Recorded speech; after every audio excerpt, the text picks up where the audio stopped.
ഭാഷകളിലേക്കും സംസ്കാരങ്ങളിലേക്കും എത്തിക്കുവാനായിട്ട് ദൈവം ഈ ലോകത്തിൽ സ്ഥാപിച്ച രക്ഷയുടെ നങ്കൂരമാണ്, രക്ഷയുടെ അടയാളമാണ് പരിശുദ്ധ കത്തോലിക്ക തിരുസഭ. Hallelujah, hallelujah. ഇന്ന് 2000 വർഷങ്ങൾക്കിപ്പുറം ആദ്യത്തെ മാർപ്പാപ്പയായ യേശുക്രിസ്തുവിന്റെ ശിഷ്യനായ വിശുദ്ധ പത്രോസ്ലിഹായുടെ പിൻഗാമിയായി ഇന്ന് പരിശുദ്ധ സിംഹാസനത്തില് പരിശുദ്ധ ലിയോ 14 മാർപ്പാപ്പ യേശുക്രിസ്തുവിന്റെ വികാരിയായി അവിടുത്തെ രക്ഷാകര ശുശ്രൂഷയ്ക്ക് ദൗത്യത്തിന് നേതൃത്വം വഹിച്ചുകൊണ്ട് ഈ ലോകത്തെ മുഴുവൻ വിശുദ്ധീകരിക്കുന്ന ആ വെളിച്ചമായിട്ട് വെളിച്ചം എല്ലാവർക്കും പകർന്നു കൊടുക്കുന്ന പ്രഭയുടെ കേന്ദ്രമായി, രക്ഷയുടെ കേന്ദ്രമായി രക്ഷാകര ദൗത്യത്തിന് ഈ ഭൂമിയിൽ അവിടുന്ന് മാർപ്പാപ്പയുടെ അധികാര ശ്രേണിയിലൂടെ നേതൃത്വം നൽകിക്കൊണ്ടിരിക്കുന്നു. Hallelujah, hallelujah. അങ്ങനെ നമുക്ക് രക്ഷ നൽകുവാനായിട്ട് ദൈവത്താൽ സ്ഥാപിക്കപ്പെട്ടതാണ് പരിശുദ്ധമായ കൂദാശകൾ, പരിശുദ്ധ മാമോദീസ, പരിശുദ്ധമായ സ്ഥൈര്യലേപനം, ഈശോയുടെ ഹൃദയം തന്നെയായ പരിശുദ്ധ കുർബാന, പരിശുദ്ധ വിവാഹം, പരിശുദ്ധമായ തിരുപ്പട്ടം, അതുപോലെ തന്നെ പരിശുദ്ധമായ രോഗീലേപനം. ഇങ്ങനെയുള്ള കൂദാശകളിലൂടെ പ്രിയമുള്ളവരെ, നമ്മുടെ കൂദാശകളിലൂടെ പരിശുദ്ധാത്മാവിന്റെ ശക്തി നമ്മളിലേക്ക് വരികയും പരിശുദ്ധ മാമോദീസ സ്വീകരിക്കുമ്പോൾ ഒരു വ്യക്തിയിൽ സംഭവിക്കുന്നത്, ആ വ്യക്തി ഇന്നുവരെ ചെയ്തിട്ടുള്ള എല്ലാ പാപങ്ങളും, അതുവഴി വന്നുപോയിട്ടുള്ള എല്ലാ കാലിക ശിക്ഷകളും, എല്ലാ ശാപങ്ങളും ആ വ്യക്തിയുടെ പരിപൂർണമായിട്ട് ഇളച്ചു കൊടുക്കപ്പെട്ട് മാപ്പ് നൽകപ്പെട്ട് ഒരു വിശുദ്ധ ജീവിതത്തിലേക്ക് ആ മാമോദീസ എന്ന പരിശുദ്ധ കൂദാശയിലൂടെ ഒരു വ്യക്തി കടന്നു വരികയാണ്. Hallelujah, hallelujah. അങ്ങനെ കടന്നു വരുന്ന ആ പ്രിയപ്പെട്ട മകന് ദൈവത്തിന്റെ മകനും മകളും എന്നുള്ള സ്ഥാനത്തിലേക്ക് കർത്താവായ ദൈവം ചേർത്ത് വെച്ചുകൊണ്ട് അവന് നഷ്ടമായ നിത്യജീവൻ തന്റെ ഹൃദയം തന്നെയായ പരിശുദ്ധ കുർബാന പകുത്തു നൽകിക്കൊണ്ട് അവനെ ജീവനിലേക്ക് തിരികെ കൊണ്ടുവരുന്നു. അങ്ങനെ ഒരിക്കൽ പാപം മൂലം നഷ്ടമായ നിത്യജീവൻ മനുഷ്യന് വീണ്ടും തിരികെ നൽകുന്ന മഹാ അത്ഭുതമാണ് നമ്മുടെ ദേവാലയങ്ങളില് സംഭവിക്കുന്ന ഓരോ പരിശുദ്ധ കൂദാശകളും, ഓരോ പരിശുദ്ധ കുർബാനയും. Hallelujah, hallelujah, hallelujah.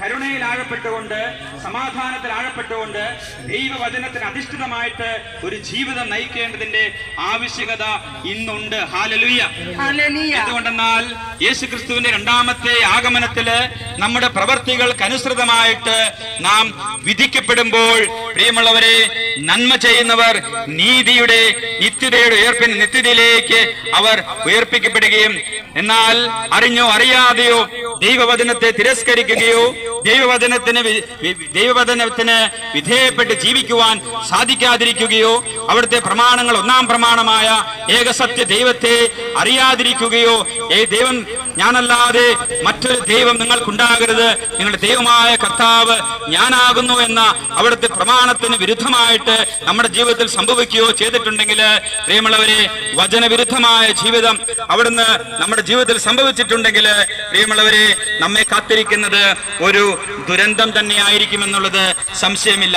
Hallelujah, hallelujah, hallelujah. പ്രിയമുള്ളവരെ, അവസാന വിധി നാളിൽ നമ്മുടെ പ്രവൃത്തികൾക്കനുസൃതമായിട്ട് ദൈവം നമ്മെ വിധിക്കുന്ന ഒരു ദിവസമുണ്ട്. അതുകൊണ്ട് ഈ ജീവിതത്തിനപ്പുറം നമുക്കൊരു നിത്യമായ ജീവിതമുണ്ട്. ഒന്നുകിൽ നന്മക്കനുസരിച്ച്, സത്യത്തിനനുസരിച്ച് നമ്മുടെ വിശുദ്ധിയുടെ യോഗ്യതയാൽ നാം സ്വർഗത്തിലേക്ക് ദൈവം വസിക്കുന്ന കളങ്കമില്ലാത്ത, പാപമില്ലാത്ത, കളങ്കരഹിതനായ, പാപമില്ലാത്ത, പരമപരിശുദ്ധനായ ദൈവം വസിക്കുന്ന സ്വർഗത്തിലേക്ക് നാം പ്രവേശിക്കും. എന്നാൽ പിശാച് ആദ്യം മുതലേ അവന്റെ അസൂയ മൂലം മരണം ലോകത്തിൽ പ്രവേശിച്ചുവെന്നും അവന്റെ പക്ഷക്കാർ അത് അനുഭവിക്കുന്നുവെന്നും പറയുമ്പോൾ, ജീവനിലേക്ക് നാം പ്രവേശിക്കുന്നതിന് തടയിടുന്ന ആ ദുഷ്ടപിശാച് ഇന്നും പലവിധ കെണികളാൽ മനുഷ്യരായ നമ്മെ വഞ്ചിച്ചുകൊണ്ടാണ് ഇരിക്കുന്നത്. അബദ്ധ പ്രബോധനങ്ങൾ നൽകി തെറ്റായ വഴികൾ നമ്മെ കാണിച്ചു തന്നുകൊണ്ട്, തെറ്റായിട്ടുള്ള രീതികളും ലഹരിയുടെയും മറ്റ് വെറുപ്പിന്റെയും പകയുടെയും വിദ്വേഷത്തിന്റെയും അസമാധാനത്തിന്റെയും വിത്ത് നമ്മുടെ ഹൃദയത്തിൽ പാകിക്കൊണ്ട് പരസ്പരം വിദ്വേഷത്തോടെ ജീവിക്കുവാനും, ദൈവമില്ല എന്നും ദൈവത്തിനെതിരെ പ്രവർത്തിച്ചുകൊണ്ടും സ്വർഗമില്ല എന്നും എന്നും നരകമില്ല എന്നും ഒക്കെ പഠിപ്പിച്ചുകൊണ്ട് നിരീശ്വരവാദത്തിലൂടെയും യുക്തിവാദത്തിലൂടെയും നമ്മുടെ ഹൃദയത്തെയും മനസ്സിനെയും തളച്ചിട്ടുകൊണ്ട് ദൈവത്തിനെതിരെ പ്രവർത്തിക്കുകയും ഏകസത്യദൈവ വിശ്വാസത്തിനെതിരെ നമ്മുടെ ജീവിതത്തില് നമ്മളെ ദൈവം നമുക്ക് ദാനമായി നൽകിയ ആത്മാവ്, അവിടുന്ന് മണ്ണിൽ നിന്ന് രൂപമെടുത്ത ആ മനുഷ്യന്റെ ഹൃദയത്തില് ദൈവം നിക്ഷേപിച്ചിരിക്കുന്ന ദൈവത്തിന്റെ ആത്മാവ്, അവിടുന്ന് ദാനമായി നൽകിയ ആത്മാവിനെ അവിടുന്ന് വിളിക്കുമ്പോൾ ഈ ശരീരം, ഈ മണ്ണ്, ഈ ഭൂമിയിൽ ഉപേക്ഷിച്ചിട്ട് ആത്മാവ് അതിന്റെ ദാതാവായ ദൈവത്തിലേക്ക് തിരികെ പോകേണ്ടതാണ്. ആ നിത്യമായ ജീവിതത്തെ കാണിച്ചു തരുവാനായിട്ട് കടന്നു വന്ന ഈശോനാഥൻ അവിടുത്തെ ജീവിതത്തിലൂടെ നമുക്ക് വെളിപ്പെടുത്തി തന്നപ്പോൾ ഇത് തിരസ്കരിച്ചുകൊണ്ടാണ് നാം ജീവിക്കുന്നതെങ്കിൽ, പ്രിയമുള്ളവരെ, നമുക്ക് പിശാചിനും അവന്റെ ദൂതന്മാർക്കുമായി സജ്ജമാക്കപ്പെട്ടിരിക്കുന്ന നിത്യ നരകാഗ്നിയിലേക്ക് പോകേണ്ടി വരുമെന്നുള്ളത് ഒരു ദുഃഖകരമായിട്ടുള്ള സത്യം. സ്നേഹിക്കുന്ന ഒരു ദൈവം, നമുക്ക് വേണ്ടി ജീവൻ ബലിയർപ്പിച്ച ഒരു ദൈവം, നമുക്ക് വേണ്ടി സ്വന്തം രക്തത്താൽ പാപപരിഹാരം ചെയ്ത ഒരു ദൈവം, ആ ദൈവം നമ്മെ കാത്തിരിക്കുന്നു. ആ സ്നേഹം നമ്മെ മാടി വിളിക്കുന്നു. ആ സ്നേഹത്തിലൂടെ അല്ലാതെ, ആ ദൈവത്തിന്റെ രക്ഷയിലൂടെ അല്ലാതെ നമുക്ക് രക്ഷ നേടുക സാധ്യമല്ല. Hallelujah, hallelujah. അതുകൊണ്ട് വചനം നമ്മെ വ്യക്തമായിട്ട് പഠിപ്പിക്കുന്നത്, ആകാശത്തിന് കീഴിൽ ഭൂമിക്ക് മുകളിൽ രക്ഷയ്ക്കായി മറ്റൊരു നാമവും നൽകപ്പെട്ടിട്ടില്ല. എന്തുകൊണ്ടെന്നാൽ നമ്മുടെ എല്ലാവരുടെയും പാപപരിഹാരത്തിന് വേണ്ടി ബലിയർപ്പിക്കപ്പെട്ട, നമുക്ക് വേണ്ടി പാപപരിഹാരം ചെയ്ത് നമ്മെ വീണ്ടെടുത്ത മറ്റൊരുവനില്ല, മറ്റൊരു ദൈവമില്ല.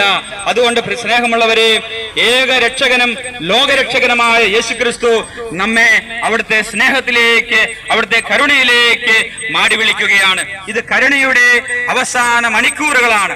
അവിടുത്തെ രണ്ടാമത്തെ ആഗമനത്തിന് മുൻപ്, യുഗാന്ത്യത്തിന് മുൻപ് ദൈവത്തിന്റെ സുവിശേഷം ലോകം മുഴുവൻ പ്രസംഗിക്കപ്പെടുമെന്നും അതിനുശേഷം അന്ത്യം ആഗതമാകുമെന്നും തിരുവചനം നമ്മെ വ്യക്തമായിട്ട് ഓർമ്മപ്പെടുത്തുന്നു. Hallelujah, hallelujah, hallelujah.